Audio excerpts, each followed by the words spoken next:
By sunrise, there was no front door. There was no fence, no wagon track. Even the roof of the small homestead had nearly disappeared beneath the snow. From the outside, the house looked less like a home than a low mound rising from the middle of an endless white field. Inside, Martha Hale stood beside the coldest window and listened. There was no sound of horses, no creaking wagon wheels, no distant voice from a neighboring farm, only the muffled pressure of wind pushing against the buried walls. She put her palm against the glass. It was already beginning to frost over from the inside. Behind her, 12-year-old Samuel was feeding small pieces of split wood into the stove. His younger sister Annie sat wrapped in a quilt near the wall, watching the flames. Their father, Thomas, had been awake most of the night. He had tried twice to open the main door. The first attempt had produced nothing but a shower of snow through the cracks. The second had ended when the door itself groaned beneath the pressure outside. After that, he stopped trying. "There isn't much point," he had said. Martha knew what he meant. The storm had not simply covered the homestead. It had changed it. The house they had entered the previous evening was no longer the same house. The ordinary ways out were gone. And the longer the storm continued, the more dangerous that became. There was enough wood for a while. Enough food for several days. But food was not the problem yet. The real problem was that nobody knew how deep the snow had become around them. If the roof vents became blocked, the stove could become dangerous. If they needed to leave suddenly, they might have no way to reach the surface. And if the temperature continued falling, the house could become a trap rather than a shelter. Thomas walked back from the door and brushed snow from his shoulders. "I've never seen it pile up that fast," he said. Martha looked toward the narrow passage beside the pantry. It was almost completely dark there. For years, she had treated that passage as little more than an oddity. When they bought the homestead, the previous owner had warned them that the lower section had been built differently from the rest of the house. Martha had never understood why. There was no handsome staircase leading down to it. No proper finished room. Just a low passage reinforced with heavy timbers, disappearing beneath the packed earth beside the house. Thomas had once called it an old man's foolishness, a place built before the house was finished, something that had probably been intended for storage. Martha had never been convinced, because she had noticed something. The passage did not end beneath the house. It continued outward, toward the lower ground beyond the eastern wall. And now the eastern wall was the only side of the homestead that had not been facing the full force of the wind. She walked toward it. Samuel looked up. "Where are you going?" Martha didn't answer immediately.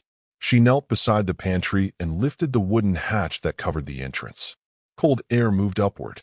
Not much, but enough. She held the lantern lower. The light revealed rough timber supports disappearing into darkness. Snow had not reached this passage. At least not yet. Martha stared down at it. Then she looked back toward the buried front door. Something she had been told years earlier suddenly made sense. The old builder had not constructed this passage to make the house more comfortable. He had built it because he expected the ground to become useful when the weather above it became dangerous. Thomas came over. "What is it?" Martha pointed into the darkness. "This may be our way out." He looked at the narrow opening, then at the snow-covered wall, then back at her. "That old crawlspace?" Martha nodded. Outside, the wind struck the house hard enough to make the stovepipe tremble. The children went quiet. For the first time that morning, nobody was looking at the buried front door. They were looking at the strange passage beneath their feet. And neither Martha nor Thomas yet knew whether the old design had been a clever piece of frontier engineering or a forgotten mistake that could trap them underground. But they were about to find out. By mid-morning, the blizzard had erased the last evidence that the Hale homestead had ever been connected to the outside world. The snow had reached the lower edge of the windows. The chimney still drew, but not as strongly as it had the night before. Thomas kept checking it. Martha kept watching the children. Neither said what both were thinking. If the wind continued at that strength, the house could become unsafe before they could dig their way out. The family had settled on this patch of prairie because the land looked promising when they arrived. There was enough grass for livestock, decent soil for a small garden, and a shallow rise behind the house that offered some protection from ordinary winter winds. But the house itself had never been designed like the newer homes being built farther west. It was partly sunk into the ground. The lower walls disappeared below the surrounding earth, while the exposed walls were thick and heavily braced. Martha had disliked the arrangement when they first moved in. It made the rooms darker. It required more work to keep water away from the foundation, and the narrow underground passage beside the pantry had seemed especially inconvenient. But there had been one advantage. The ground did not change as quickly as the air above it. During the hottest months, the lower rooms stayed noticeably cooler. During winter, they held warmth longer. That was not mysterious. It was simply something people who worked with the land learned through experience. The mystery was why the original builder had taken the idea further. The passage was not merely a cellar. It had a second opening. Or, at least, it had once had one. Martha had found the old wooden door months earlier, partly covered by earth on the eastern side of the property. She had assumed it was an abandoned storage entrance. Now she wondered if that assumption had been wrong. Thomas brought the lantern closer. "We could try clearing it," he said. Martha shook her head. "Not from outside." The eastern side of the house was exposed to the snow. Digging there would mean putting someone directly into the storm. Instead, they began from inside. Samuel carried the smallest shovel they owned down the passage. Martha took the lantern. Thomas followed with a heavy iron bar. The passage was so low that Thomas had to crouch. The timbers above them were old but surprisingly solid. Every few feet, the builder had placed another support across the roof. Martha ran her fingers along one of them. There were no nails holding the main joint together. It had been fitted tightly, with a wooden peg driven through the connection. "Who built this?"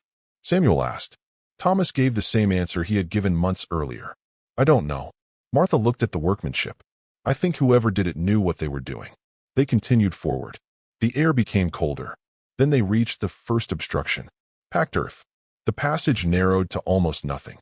Thomas struck it with the iron bar.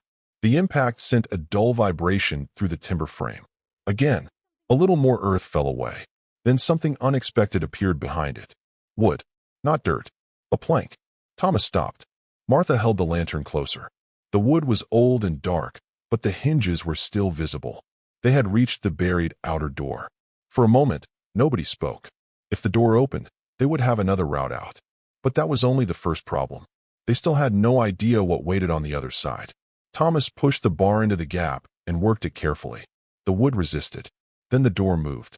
A narrow stream of snow spilled inward. Samuel stepped back. Martha immediately closed it again. "Too much pressure," she said. Thomas looked at her. "What does that mean?" "It means the snow is packed against the other side." The storm had done something they had not expected. It had buried the exit. The passage had survived. The door had survived. But the very storm that made the passage valuable had also sealed it. Thomas sat back on his heels. "So we're back where we started." Martha shook her head. "No." She looked at the timbers, then at the narrow gap, then toward the direction the passage continued. The old builder had not simply made a tunnel.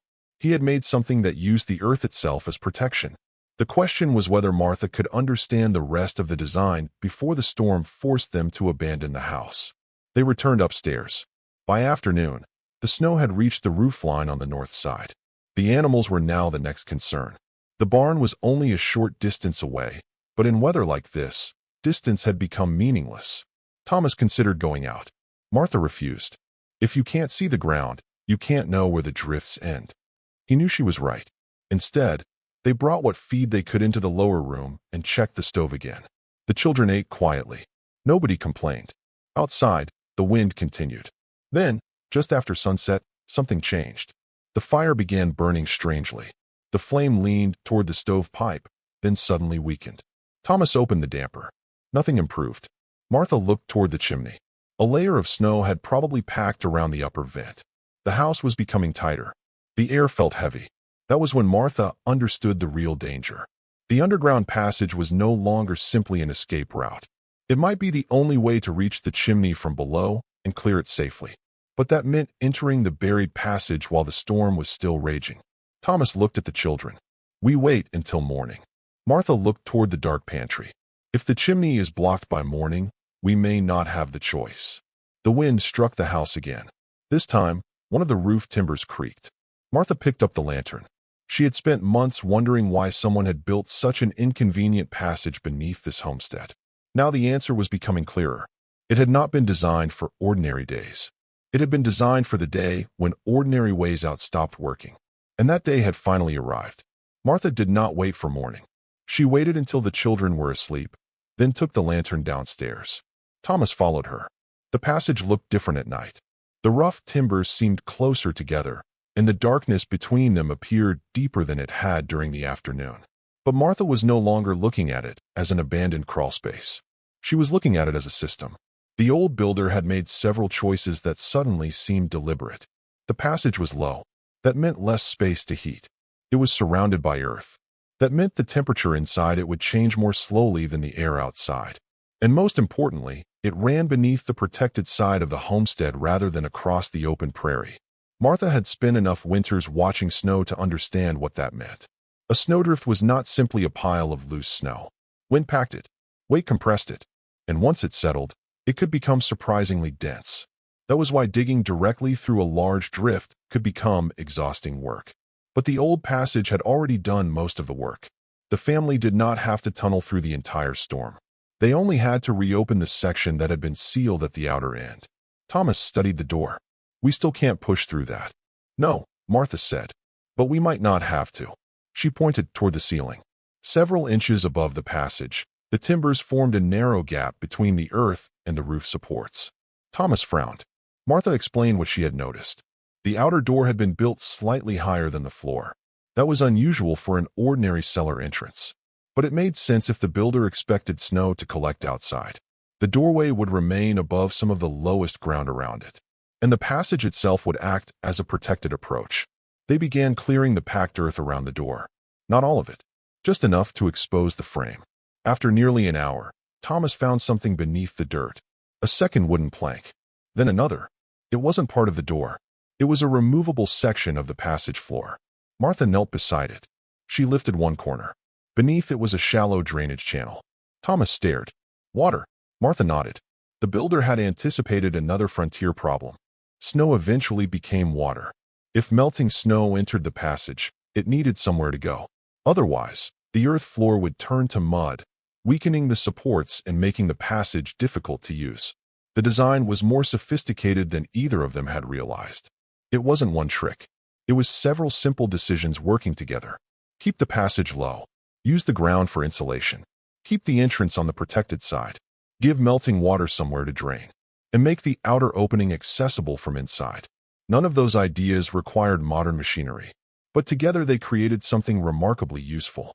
A protected route through a landscape that could become impassable on the surface. Thomas looked toward the buried door again. "How far do you think it goes?" Martha shook her head. "I don't know." That uncertainty mattered. They had found the beginning of the solution. They still didn't know whether it would actually save them. Martha decided to test the passage before committing the family to it. She took a length of rope from the storage room and tied one end around a heavy timber post. Thomas watched. "What for?" "So we don't lose the way back." They carried the rope down the passage. The tunnel continued farther than Martha expected. Past the pantry, past the side wall of the house, then beneath the earth outside. The farther they went, the quieter the storm became. That surprised Thomas. They could still hear the wind, but it sounded distant, muted, almost like rain heard from inside a thick-walled room. Martha stopped. "Listen." Thomas did. For several seconds, neither moved. Then he understood. The earth above them was doing exactly what the old builder had intended. It was absorbing the violence of the weather. The prairie above might be covered by a wall of moving snow, but below the surface, the passage remained comparatively calm. That was the forgotten advantage. The frontier builders did not always fight the environment directly. Sometimes they changed where the fight happened. Instead of trying to make a thin wooden wall defeat a winter storm, they placed part of the living space inside the earth. Instead of forcing a door open against a mountain of snow, they created a route that approached the outside from below. Instead of depending entirely on the surface, they built redundancy into the homestead. Martha suddenly understood why the old passage had seemed excessive. It wasn't meant to be useful every day. It was meant to be useful when the ordinary parts of the house stopped being useful. They continued toward the outer end. The rope remained tight behind them. Then the lantern flame flickered. Martha stopped. Thomas looked at the flame. "What is it?" "Air." They had reached another important feature. A small opening had been built into the side of the passage. It was narrow, but air moved through it. The builder had created ventilation without leaving a large exposed opening on the surface. That solved another problem. A buried passage could not simply be sealed. People needed oxygen. Smoke and stale air needed somewhere to escape. Martha placed her hand near the opening. Cold air moved across her fingers. She smiled for the first time that night. They had found something real. But then Thomas looked toward the darkness ahead. There is still the door. Martha nodded. The final obstruction remained. They crawled forward until they reached it. Snow pressed against the other side. But now they understood the construction. The door wasn't supposed to be forced outward. Martha searched along the frame. Her fingers found an iron ring. She pulled. Nothing happened. She pulled again. A section of wood shifted above them. Thomas raised the lantern. There was another hatch. Not in front of them. Above them. Martha looked up. The passage had a second access point. It was narrower than the main door, but it opened into a vertical shaft leading toward the surface. Thomas stared upward. That was hidden. Buried, Martha corrected. They cleared the packed snow around the hatch from below. Slowly, daylight appeared. Gray, weak, but unmistakable. They had not opened the main exit. They had found another way. The route emerged on the lee side of the homestead, where the wind had deposited less snow. It wasn't an easy path. It wasn't wide. It wasn't comfortable, but it was passable. Martha climbed through first. Snow reached almost to her shoulders. She stopped. The storm was still raging. The homestead was almost completely buried, and the passage had not magically made the winter safe. It had simply given them something they no longer had above ground. A choice. Thomas climbed out behind her. They stood together in the darkness, looking back toward the buried roof. For the first time since the storm began, Martha could see the shape of the land around them. The old design had worked, but the storm had not finished testing it. Because somewhere beyond the drifted barn, their horses were trapped. And if the snow continued through another night, the family would have to make a decision that could put the entire homestead at risk.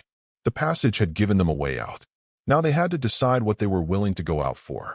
By the time Martha and Thomas climbed back through the hidden opening, the wind had become stronger. The storm had not weakened. It had changed direction. Snow was now driving across the eastern side of the property, slowly filling the path they had just discovered. They had found their way out. But the storm was beginning to close it again. Thomas looked toward the barn. Only the highest part of the roof remained visible. The horses were inside. So was the remaining feed. And if the barn collapsed under the weight of the snow, they would lose the animals that represented much more than transportation. They represented the homestead's ability to survive the winter. Martha understood the choice immediately. They could stay inside and protect themselves. Or they could use the forgotten passage while it was still usable and reach the barn before the storm buried it completely. Thomas tightened his coat. I'll go. Martha shook her head. We'll go together. He looked at her. You've already done enough. No. She looked toward the buried barn. We found this passage for a reason. They tied the rope around themselves. One end remained secured inside the house. The other was carried forward as they moved across the snow. Without the rope, the property would have become almost impossible to navigate. Every familiar landmark had disappeared. The fence was gone. The well was gone. The path between the house and barn was gone. The prairie had become a blank surface. Martha took small steps. Thomas followed. The wind pushed against them hard enough that each breath became work. They reached the barn after what felt like an hour, though only minutes had passed. The main doors were completely buried. Thomas dug with the shovel. Martha worked beside him. Snow packed the opening almost as quickly as they removed it. Then they heard movement. The horses were still alive. Thomas stopped digging. For a moment, relief crossed his face. Keep going. They opened a narrow gap. Inside, the animals shifted nervously. The barn was dark. The roof supports were carrying an enormous load. Martha looked upward. That frightened her more than the storm. The snow on the roof had become dangerously deep. They could not remain inside for long. They worked quickly. Feed first, then water, then the animals. One horse refused to move. Thomas pulled gently at the halter. The animal planted its feet. Martha moved beside its head and spoke quietly. After several attempts, it stepped forward. The horse emerged through the narrow opening. The wind immediately hit it. It stumbled. Thomas grabbed the halter. Martha held the rope. Together, they guided it toward the house. The second horse followed. But before they could reach the passage, something cracked behind them. They turned. Part of the barn roof had dropped. Snow exploded through the opening.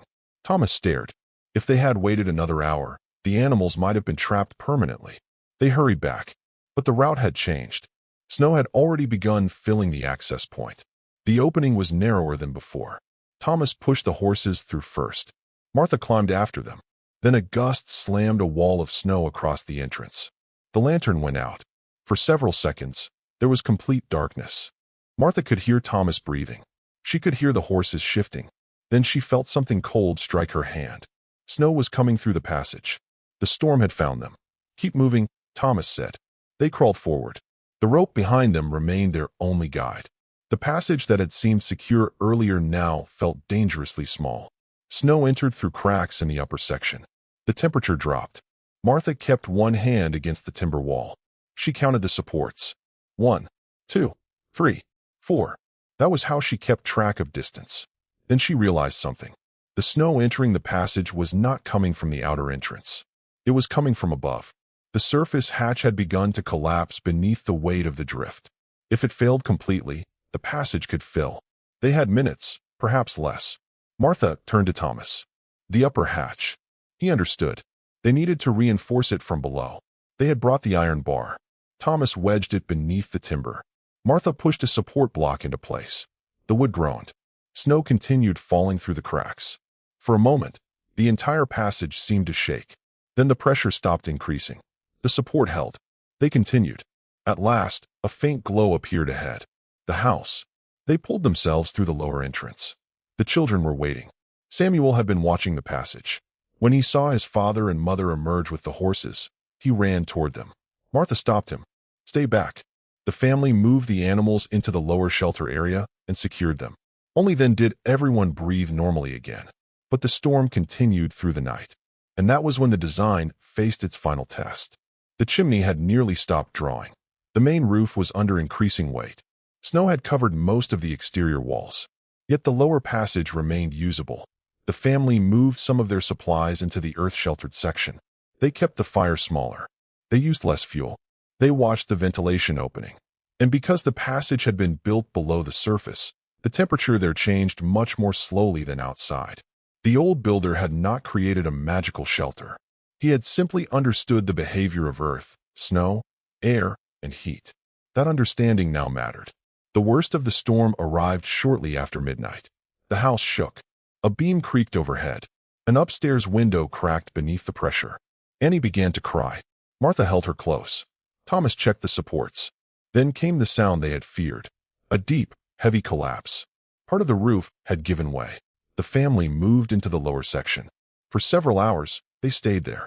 The passage was cold, dark, uncomfortable, but it remained intact. Outside, the storm buried what remained of the homestead. Inside, the family waited. And sometime before dawn, the wind finally began to weaken. Martha noticed it first. The sound changed. The constant roar became a low hiss. Then silence. Nobody moved. They waited another hour. Thomas finally climbed toward the upper hatch. He pushed. It opened. Gray morning light entered the passage. Martha followed. She emerged onto a world she barely recognized. The homestead was almost completely buried. The barn was damaged. The fence had vanished. The road was gone. But the house still stood. And beneath it, the forgotten passage had survived. Martha looked back at the opening. For months, she had thought it was wasted space. Now she understood that it had never been wasted. It had been insurance against a day nobody expected to come. Thomas stood beside her. We should have known what that was for. Martha looked across the white prairie. Maybe we weren't supposed to know. She paused. Maybe we were supposed to discover it when we needed it. The storm had buried their homestead overnight. But it had also uncovered something they had forgotten they possessed. Not wealth. Not machinery. Not some extraordinary invention. Just an old frontier understanding that had been built into the ground beneath their feet. And there was still one question Martha could not answer. Who had built it? The answer did not come from a book. It did not come from a government office or an engineer. It came from the land itself. For several days after the blizzard, Martha and Thomas worked to uncover what remained of the homestead. They cleared the chimney first, then the damaged section of roof, then the path to the barn. The work was slow because the storm had changed the shape of everything around them. The old fence posts were buried so deeply that only their tops showed. The road was invisible. The nearest creek had disappeared beneath a hard white crust. Yet the underground passage remained almost exactly as they had found it. Its timbers were damp in places, but intact. The drainage channel had carried away the small amount of meltwater that entered from above. The ventilation opening remained clear. And the hidden hatch had survived the weight of the snow. Martha began to understand that the passage had not been one clever invention. It was a collection of small decisions made by someone who understood how the land behaved. The builder had chosen the lower side of the property. He had used earth as insulation. He had kept the passage narrow. He had provided drainage. He had created ventilation. And he had given the homestead an exit that did not depend entirely on the surface remaining passable. None of those decisions seemed remarkable by themselves. Together, they had kept the family alive when the surface became almost unusable. A week after the storm, a neighbor finally reached the property. His name was Caleb Mercer. He stood beside the half-buried fence and stared at the house. "I thought nobody could still be living here." Thomas laughed. "Neither did we, for a while." Caleb asked how they had managed it. Thomas pointed toward the ground. Caleb looked confused. Martha showed him the passage. The older man became unusually quiet. He had seen something similar once before. Not on this property. Farther west. An old homestead where part of the living space had been built against a slope and connected to a protected underground entrance. "It was common sense back then," Caleb said. "Common sense?" Martha asked. "For people who had to think about winter." That sentence stayed with her. The frontier had not offered many luxuries, but it had forced people to notice things. How wind moved across open ground, where snow accumulated, how earth held temperature, where water traveled after a thaw, which side of a hill remained protected, which materials lasted, which structures failed. People learned by watching. Then they built what they had learned into their homes. Some of that knowledge was written down. Much of it wasn't. It existed in the shape of a doorway, the thickness of a wall, the direction of a passage, the location of a cellar, a drainage channel nobody thought important anymore. And sometimes, decades later, someone would look at those things and wonder why they had been built that way. Martha no longer wondered. She understood. The passage had not been designed to make everyday life easier. It had been designed for the day everyday life stopped working. That was the real lesson of the blizzard. The family had not survived because the old structure was indestructible. It wasn't. The roof had been damaged. The barn had nearly collapsed. Their supplies had been threatened. The storm had come close to defeating them. What saved them was redundancy. When the front door failed, another route remained. When the surface disappeared, the ground still offered protection. When the barn became dangerous, they had a way back to shelter. And when the weather finally cleared, they still had a functioning homestead to rebuild. Martha kept the passage exactly as it was. She repaired the damaged sections, but refused to seal it. Samuel wanted to make the entrance larger. Thomas considered replacing some of the old timbers. Martha agreed to repairs, but she kept the original design, because now she knew something she hadn't understood when they first arrived. A frontier home was not simply a place to sleep. It was a survival system. Every part of it had a job. The pantry stored food. The cellar protected supplies. The chimney removed smoke. The walls slowed the cold. The roof shed snow. And in this particular homestead, the earth itself had become part of the architecture. Years later, people who passed through the area would hear about the blizzard that buried the Hale property. Some remembered the damaged barn. Some remembered the missing road. But Martha remembered something else. She remembered standing in the darkness beneath the house, listening to the storm above her and realizing that the answer had been there all along. Not in some mysterious invention. Not in a piece of modern technology. In a design that looked ordinary until the worst possible weather arrived. That is one of the things easily forgotten about frontier life. Survival was rarely about having the biggest house, the newest tool, or the strongest person. It was often about anticipating the problem before it arrived. The people who lived on the frontier could not control the weather. They could not stop a blizzard. They could not command the prairie wind. But they could study the land. They could learn where the snow would settle. They could use the earth to hold warmth. They could build a second way out. And when nature finally tested those decisions, the difference between a clever idea and a useless one became very clear. The Hale homestead survived because someone, years before the storm, had asked a simple question. What happens if the world above us becomes impossible to cross? The answer had been built beneath the house. And when the blizzard buried their homestead overnight, that forgotten frontier design became their only way out. For more forgotten American frontier stories and the practical knowledge hidden inside them, subscribe to American Frontier Untold.